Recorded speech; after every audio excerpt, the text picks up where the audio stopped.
Hello नमस्कार, स्वागत है आपका पिंकी कोसी किचन में। आज हम बचे हुए चावल की बहुत ही बढ़िया रेसिपी लेकर आए हैं। बहुत ही कम समय में बन जाती है, तो चलिए इसे बिना देर के बना लेते हैं इस रेसिपी को। इससे पहले आप चैनल पर पहली बार आए, चैनल को सब्सक्राइब कर ले और आज का हमारा रेसिपी पसंद आए तो लाइक शेयर जरूर दीजिएगा। तो सबसे पहले क्या करना है, चावल लेंगे। ये हमने चावल लिए हैं, ये पके हुए यानी कि बने हुए चावल हैं। इन्हीं से आज हम ये रेसिपी बनाने वाले हैं, तो इनको हम ले लेते हैं। आप फ्रेश चावल बनाकर भी ले सकते हैं। अब आगे की तैयारी कर लेते हैं। इसके लिए हम इसको बनाने के लिए गैस पर एक पैन रखेंगे। पैन को गर्म होने पर इसमें हम कुकिंग ऑयल डाल देंगे 1 से 2 चम्मच। तेल को भी अच्छे से गर्म कर लेंगे। तेल गर्म हो जाने पर इसमें हम 1 छोटा चम्मच जीरा डाल देंगे, आधा छोटा चम्मच राई डाल देंगे। अब दोनों चीज़ों को अच्छे से क्रैकर होने देंगे।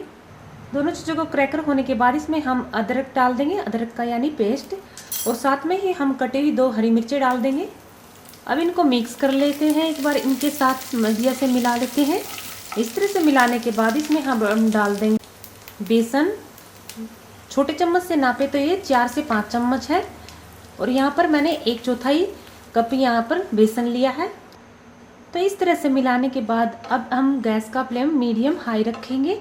हाई फ्लेम पर इसे हमें हल्का सा ब्राउन करना है, यानी ज़्यादा तो भूनना नहीं, हल्का सा बस इसका कलर चेंज करना है। इस तरह से मिलाते हुए कुछ ही देर इसे चलाते हुए भूनने पर इसमें से सौंधी सी खुशबू आने लगती है। तो इस स्टेज पर हम गैस को बंद कर देंगे और इसको नीचे उतार कर थोड़ा ठंडा कर लेंगे। तो इधर अब हम एक बाउल में इन चावल को ट्रांसफ़र कर लेंगे। तो अभी यहाँ पर हमने चावल को एक बड़े बाउल में डाल दिया है। अब इसमें हम डाल लेंगे एक आलू। यहाँ पर हमने उबला हुआ आलू लिया है, इसको हम ग्रेट करके डालेंगे। एकदम से डायरेक्ट इसमें आलू नहीं डालेंगे, तो इसमें हम इस तरह से ग्रेट करके डालेंगे ताकि इसमें कोई भी गुठलियाँ ना हो। तो इस तरह से हमने आलू को भी डाल लिया है। अब हम इसमें डाल देते हैं जो हमने बेसन को भून कर लिया है, वो भी इसके अंदर डाल लेते हैं अब हम इसमें ऐड करेंगे कुछ मसाले। मसाले में हम डालेंगे आधा छोटा चम्मच हल्दी पाउडर। ये हम कलर के लिए डालेंगे ताकि इसमें बहुत ही अच्छा सा कलर आ जाए। 1 बड़ा चम्मच डाल देंगे हम धनिया पाउडर, आधा छोटा चम्मच जीरा पाउडर यानी कि पिसा हुआ भुना हुआ जीरा होता है जो, और आधा छोटा चम्मच चिली फ्लेक्स डाल देंगे। अगर आप बच्चों के लिए बना रहे हैं तो इनको आप स्किप भी कर सकते हैं। और साथ में ही डाल देंगे हम यहाँ पर चाट मसाला। चाट मसाले की जगह आप अमचूर पाउडर भी डाल सकते हैं, और चाट मसाला ज़रूर से डालिएगा क्योंकि इसी से इसमें बहुत ही अच्छा टेस्ट आने वाला है। इसके बाद हम कुछ कड़ी पत्ते ले लेंगे, आप इसमें फ्रेश धनिया भी डाल सकते हैं। कड़ी के पत्तों को हमने काट कर डाला है। अब हम हाथों से इसे अच्छे से मिला लेते हैं। इसको अब हम मसलते हुए डो वाली फॉर्म में लेकर आएंगे। तो इस तरह से मिलाने के बाद इसी बीच हम गैस पर तेल चढ़ा देंगे इसको फ्राई करने के लिए। और अब हम नमक डाल देंगे, इसमें स्वाद के अनुसार हम नमक डालेंगे।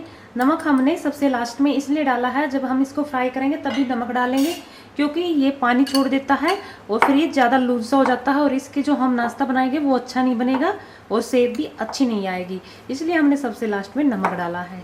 इस तरह से मिलाने के बाद नमक को, तो इस तरह से मिक्स करने के बाद इसमें से हम एक छोटा सा गोल बोल तोड़ लेंगे। इस तरह से इसकी गोल बोल बना लेंगे, और आज हम इसे पापड़ी वाले शेप देंगे। चावल की अच्छी सी ये पापड़ी बन जाएंगी, क्रिस्पी सी। इसको ऐसे थोड़ा सा फ्लैट कर लेंगे। इस तरह से इनको बनाकर तैयार कर लेंगे। तो ये लीजिए फ्रेंड, हमने इनको सभी को बनाकर तैयार कर लिया। यहाँ पर हमारे ये 14 बने हैं टोटली। तो अब इनको हम फ्राई कर लेते हैं। ध्यान रहिए पतला पतला ही बनाइएगा, ज़्यादा मोटे मत बनाइए। तो यहाँ इधर हमने गैस पर तेल को चढ़ा दिया था, तेल अच्छे से गर्म हो गया है। फिर इसके बाद हमने गैस को धीमी कर दिया था। धीमी गैस पर ही हमें इस तेल को रखना है अभी। अब इसमें हम ये एक एक पापड़ी को छोड़ देंगे, और पापड़ी को छोड़ने के बाद हम गैस का फ्लेम मीडियम हाई कर देंगे। हाई फ्लेम पर हम इनको क्रिस्पी होने तक सेकेंगे, क्योंकि लो फ्लेम पर ये ज़्यादा ऑयली बन जाएंगी। और ये जब अपने आप से ऊपर आ जाए, जब हम इनको उल्टे पलटेंगे और इनको अच्छा लाल होने तक सेक लेंगे। तो अब यहाँ पर हमारा ये नाश्ता अच्छे से फ्राई हो गया है। इसको अब हम निकाल लेते हैं। तो देखिए कितना प्यारा सा इसका कलर आया है, देखने में भी बहुत ही सुंदर लग रहा है और खाने में बहुत ही टेस्टी है। तो इसी तरह से हम इनको फ्राई करके तैयार कर लेंगे।